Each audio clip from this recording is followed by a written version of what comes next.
Last week, I did my best to come up with the best moments that WCW Nitro had to offer. It's the least I could have done, considering this month is the 30th anniversary of its debut, and the show is so important to modern wrestling mythology today. However, this week, I'm going to go in the other direction, and it's going to be a whole lot easier. This week, I'm going to rank them, my picks for the top 8 worst moments in WCW Nitro history. What are some of your picks? Let me know in the comment section and see how they measure up to this list. Let's begin. Number 8, NWO Nitro. When the NWO first blew up, it was as if WCW could do no wrong. If it was in black and white, then it was gold, baby.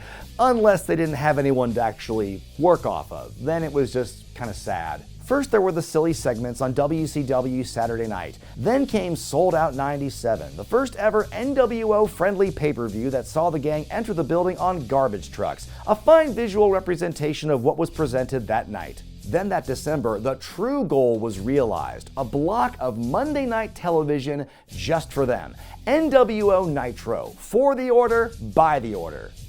Which is a pretty good thing because it wasn't for many others. It was the go-home episode of Nitro before Starrcade 97, the most highly anticipated event in company history, the blow-off to their biggest storyline of all time. Guess that means it's time to give Hollywood Hogan his victory lap. As the first hour of Nitro came to a close, the NWO staged a hostile takeover of the broadcast, booting the announce team, harassing the camera crew, tearing down the WCW logos to replace them with NWO ones, all while somebody in the back occasionally fell asleep on the NWO soundboard.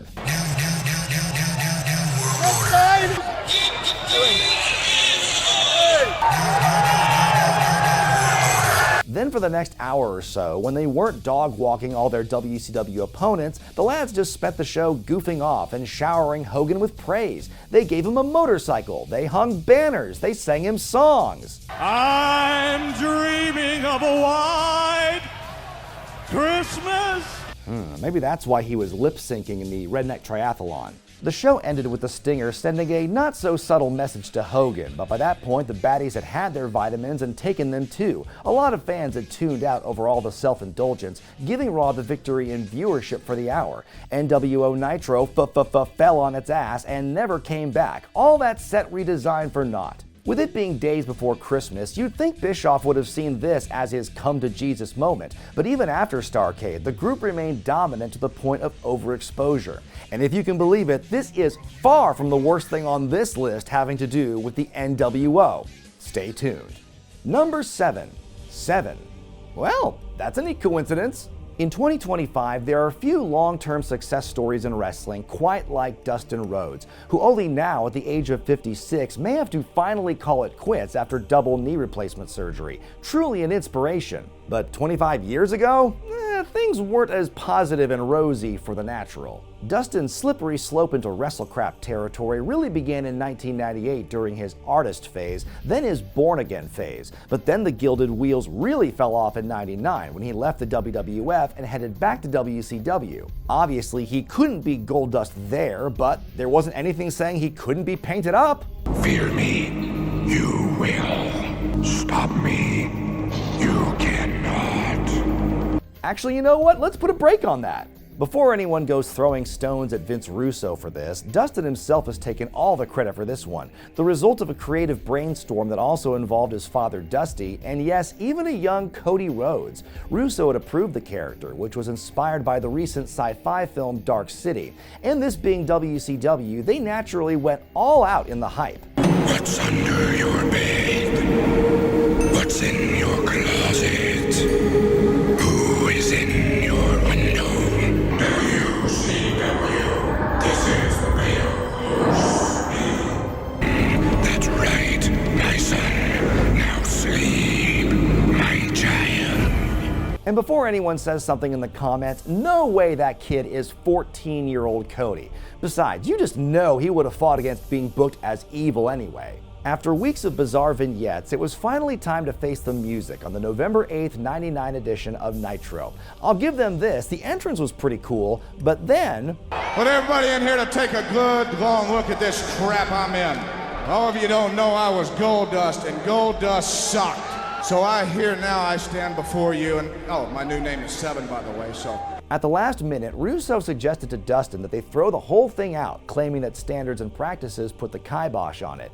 Everyone who looks back on it says it's because Seven gave off pedophile vibes, but I don't know. That's like saying Uncle Fester or Pinhead give them off too. Personally, I think that criticism is a bit overblown. Creepy demonic beings standing in windows is just like a classic horror trope. Join me in complete bliss.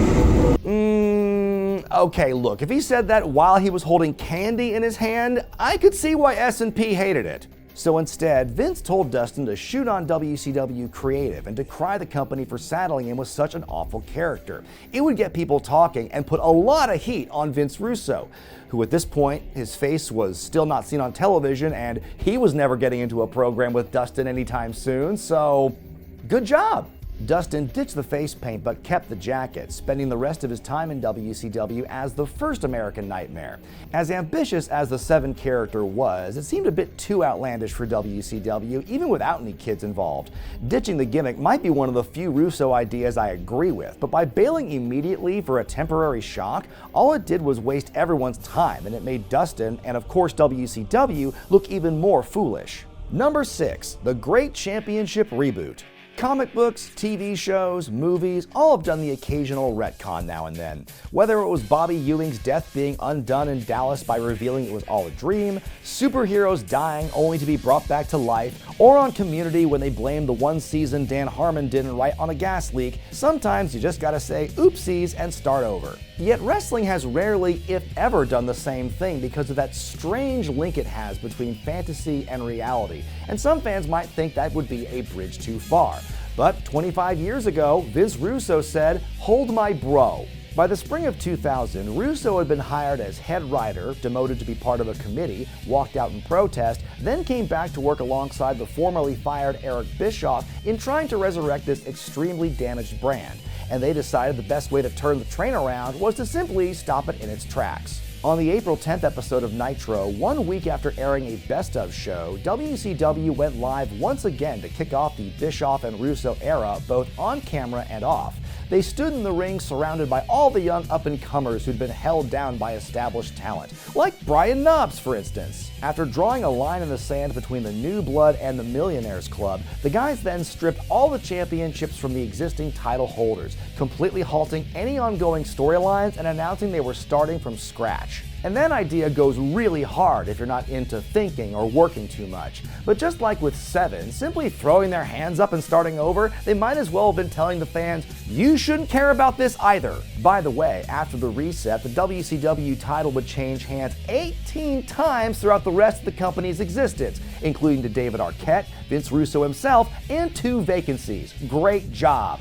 Number 5, Hulk Hogan beats Randy Savage for the world title, twice. For good and for bad, if there's one wrestler who Hulk Hogan's fate seemed to be intertwined with both in and out of the squared circle across multiple companies, it was Macho Man Randy Savage. And even when Savage had his moments in the sun, more often than not, it was Hogan who would rain on his parade. Stop me if you heard this one before. Hogan drops the championship, but not in a way that makes him look weak. Later on, Randy Savage wins the championship. Again, not by beating Hulk Hogan or anything. And then Hogan comes in and beats Savage for the belt.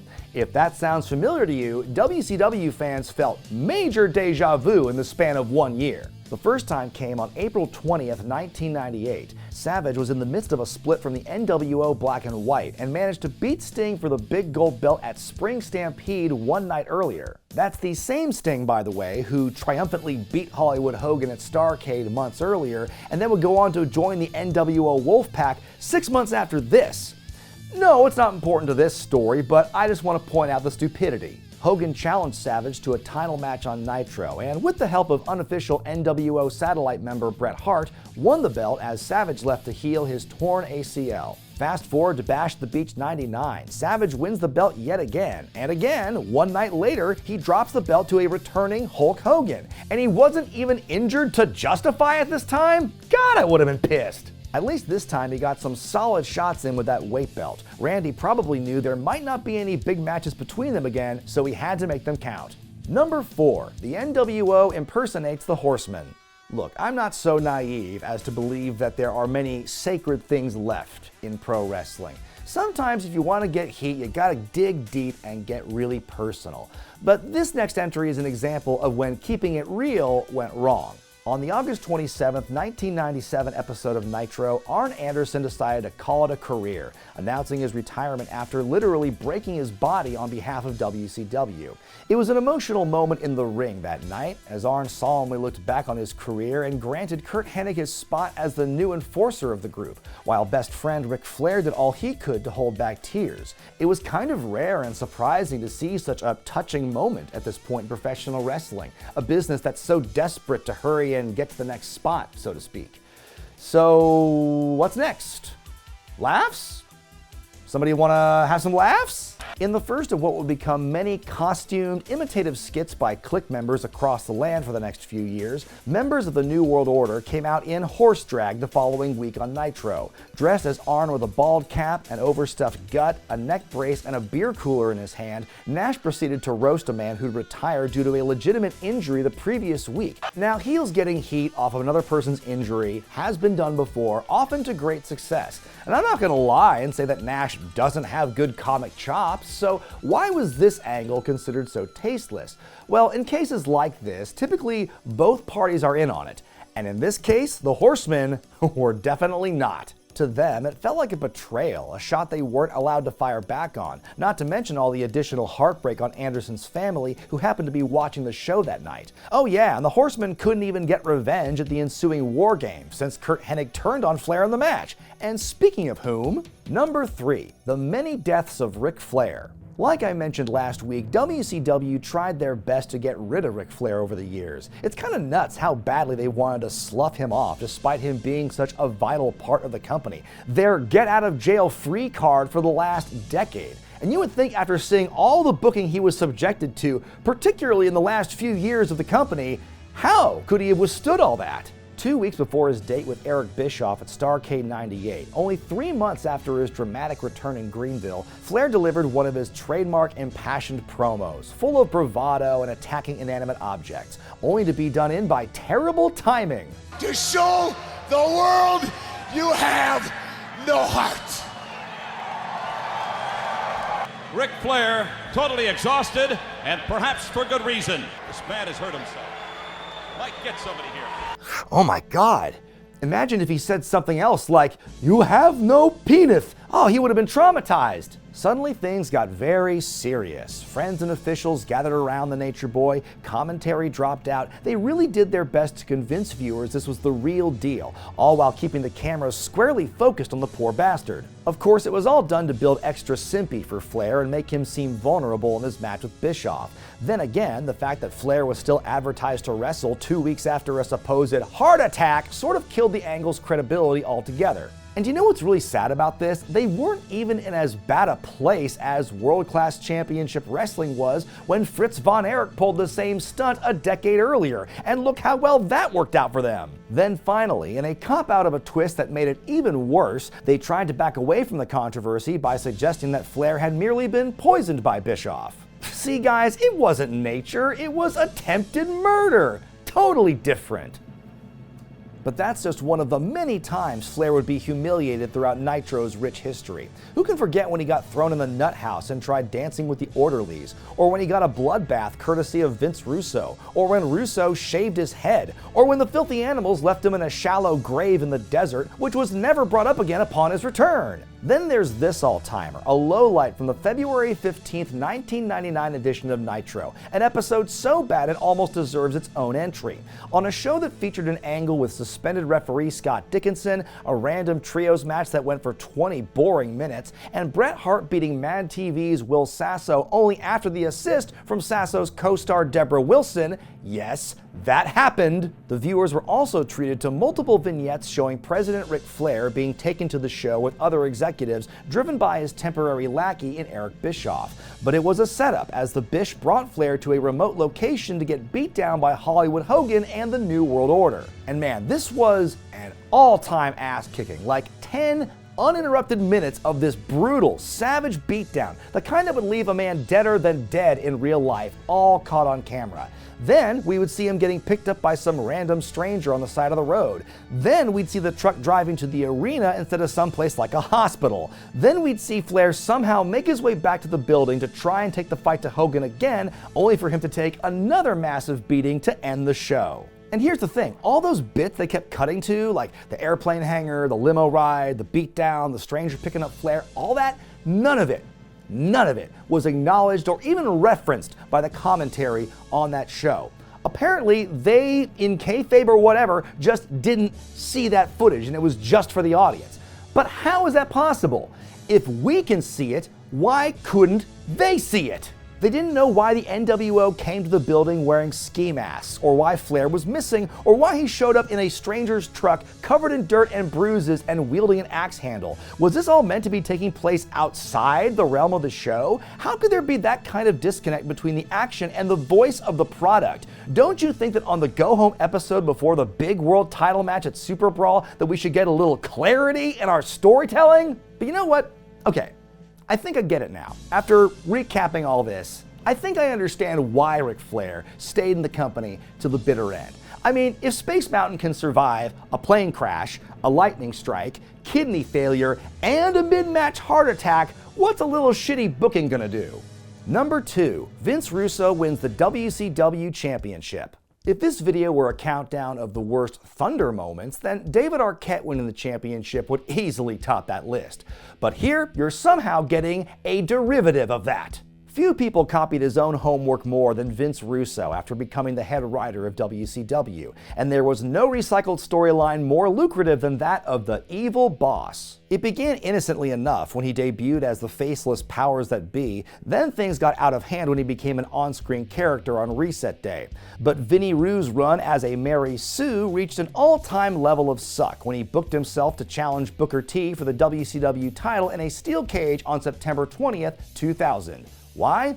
Well, hell, he'd already gone over every other big name so far. Why not? 7 minutes of some of the most unbelievable Crash TV bullshit ensued in the main event. 36 people got involved. Booker had time to say his catchphrase on the live mic. He could have easily won by walking out the door, but just stood still like an idiot when Goldberg's music played. Then Goldberg entered the cage and speared Russo through the wall, granting Vince a massive concussion and the World Championship, which Booker celebrated by high-fiving Goldberg. Holy shit, I hate this. The whole match was a frustrating train wreck, an exercise in slow torture with the worst possible outcome, rendered pointless the very next week when Russo vacated the belt and Booker won it back. It's like nothing had happened, but it did. We all saw it. Nobody's gonna say that Vince Russo alone killed WCW, but making himself the champion certainly added about a dozen nails to that coffin. But don't worry, Russo fans, because he is nowhere to be seen in the top entry of this countdown. But before we get there, here's where the big honorable mentions play. Roddy Piper's uncensored open tryout. It's always fascinating to go back and see the precise moment when a great artist officially falls off and loses the plot. And for Roddy Piper, that moment came weeks before Uncensored 97. Needing partners for a triangle elimination match, but refusing to work with WCW talent, the Hot Rod staged an open tryout featuring lesser-known individuals. It was a who's who of who's that, some random power plant guys and other good friends of Piper, all taking turns sparring with the Icon, who looked more blown up with each passing round. Finally, a face that fans recognized, John Tenta, the man formerly known as Earthquake, Avalanche, and the Shark, and a former sumo wrestler to boot. But by that point, his stock had plummeted 20,000 leagues under the sea, so what was the point? After the longest 20 minutes in recorded history, the fans had had enough of this nonsense, and Piper went from looking like John Wayne to a rodeo clown in one segment. It was so bad that the following week, WCW said F it with the auditions and just put Piper with the Horsemen. Bad magic. Now, the WWF did not own the market on silly special effects in wrestling, but whenever WCW tried doing it, it just never sat quite right. Whether it was the Dungeon of Doom and the Yeti bursting out of a block of ice, or the Ultimate Warrior showing up in Hulk Hogan's mirror, or using the power of teleportation to turn Ed Leslie into his bondage slave, or Charles Lee Ray himself, aka Chucky, needlessly interjecting himself into Rick and Scott Steiner's business, these are the moments that made a lot of fans wish that they could disappear with the wave of a wand. The San Francisco 49ers match.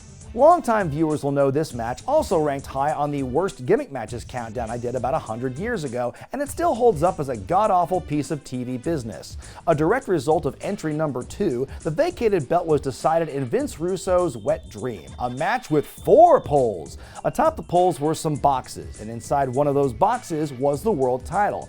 Jeff Jarrett and Booker T embarrassed themselves in front of the Daly City crowd as they plowed their way through these flimsy crates, a couple of which could barely stay hooked onto their chains. Finally, by process of elimination, ring announcer David Penzer became the new WCW champion, by technically being the first person to touch the belt after it fell out of its box and crashed to the floor below. But then he gave it to Booker T. Yay! War Games 2000, Russo's Revenge. Hey everyone, slightly more recent Brian Zane here. I was just reminded of this atrocity weeks after I recorded the rest of this, so now I have to talk about it, and son of a bitch do I have a headache! Before Shane Strickland took it for himself and made it his own, for years the word swerve was best associated with Vince Russo. If there's one thing that guy loved, it was swerves. Couldn't get enough of them. There were swerves and there were swerves, but the September 4th, 2000 Nitro had the swerviest swerve of them all. For the first and only time in Nitro history, we would see a War Games match on television, only it was a triple-decker cage instead of a single closed cage, and it was over one ring instead of 2. And also, Kevin Nash's WCW title was on the line, and you had to climb up the cage, pull down the hanging belt, then go back down and leave the cage to win. And technically, any man could win it, making teamwork meaningless. But besides that, it was totally War Games. The team of Sting, Booker T, Goldberg, and the Cat went against the stable of Nash, Scott Steiner, Jeff Jarrett, and the man himself, Vince Russo. All night, Nash had been at odds with Russo over the match, to the point where fans, at least those who had never watched wrestling before, thought the team might fall apart for good. After each babyface had to win a final qualifying match earlier in the night to keep their spots in the first place, it finally came time for the match itself, which was a giant confusing mess from the start. Run-ins on run-ins, swerves atop swerves, all the baby faces handcuffed. Goldberg did have a badass moment when he broke free and he had the match won, which could have been cool, but instead he got screwed by Bret Hart, who at that point was no closer to having another match than he is today. Suddenly the fake tension between the heel contingent disappeared and Nash walked through the door still the champion. All that build and tension, just one big swerve that nearly killed the War Games concept right then and there. It might have meant more if they didn't basically do the same "are they gonna break up or not" swerve 1 week earlier and without a giant cage. I can't wait to see how they top this with a whole other week to go before Fall Brawl. A wedding and brain surgery.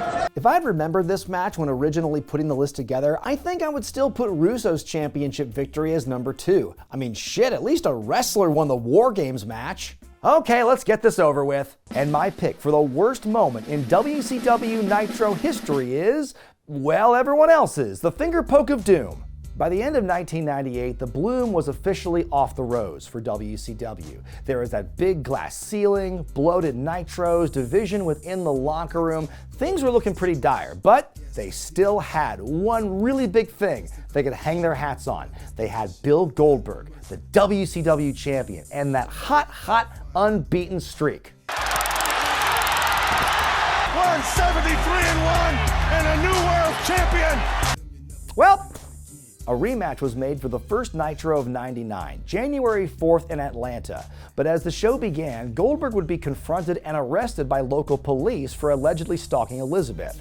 As Berg was taken away for questioning and the likelihood of him being in the main event was increasingly who should waltz back in from his post-Warrior break but Hollywood Hogan, who lately had been going around declaring his intention to run for president, which, honestly, now I kind of welcome that timeline where that would have happened. Like, why not? But with a future in the Oval Office unlikely, Hogan answered the challenge of his former NWO buddy and a new main event was on. Just as the match was about to happen, Liz's story fell apart and Goldberg was released, and he rushed across the street to the Georgia Dome to hopefully meet his challenge. But Bill couldn't possibly have gotten there faster as soon as the plot at hand became known to everyone, compelling Nash to take the biggest, most exaggerated bump of his career and lay limp as Hogan made the cover and won the title again, and the two celebrated along with Scott Hall. Yes, apparently WCW's big idea was to just retcon all the strife and the feuding between the NWO members for the last year and get the band back together. Well, just the cool members of the band, that is, as the rest were shunted off to the B team. Oh, I'm sorry, that's the wrong B team. Oh God, that is still the wrong B team. This one. Okay, there we go. Goldberg stormed the ring, only to be beaten down and spray-painted by the NWO Elite to close out the show. Everything old was new again. Deal with it, jabronis. Well, okay, that was disappointing, but come on, it's not like Raw was doing anything better that night. I mean, it was taped in advance. It wasn't even live. Come on, we know what happened. Yeah, see? Not nearly as cool as the finger poke of doom. It was all the worst parts of WCW in one segment. A hot shot angle, a big heel beatdown to close out the show, and everything ultimately ending back up with Hulk Hogan, who would turn face like 2 months after this. Yes, even after leaving Ric Flair for dead. The company's increasing reliance on shock booking to try and change their fortunes, rather than doing what made them successful in the first place and going slow and steady, blew up in their faces as it was impossible to take the company seriously ever again. Considered to be the night WCW finally hit the iceberg, there's a reason just about everyone agrees that the finger poke of doom is the worst Nitro moment of all time. But what other moments stand out to you as the best of the worst? I know there are a lot of other things that I missed out on in the rich history of Nitro, so please let me know in the comment section below. Be sure to give the video a thumbs up if you like it, subscribe to the channel, and hit that bell icon for all the notifications. I'm Brian Zane, and I'll see you next time.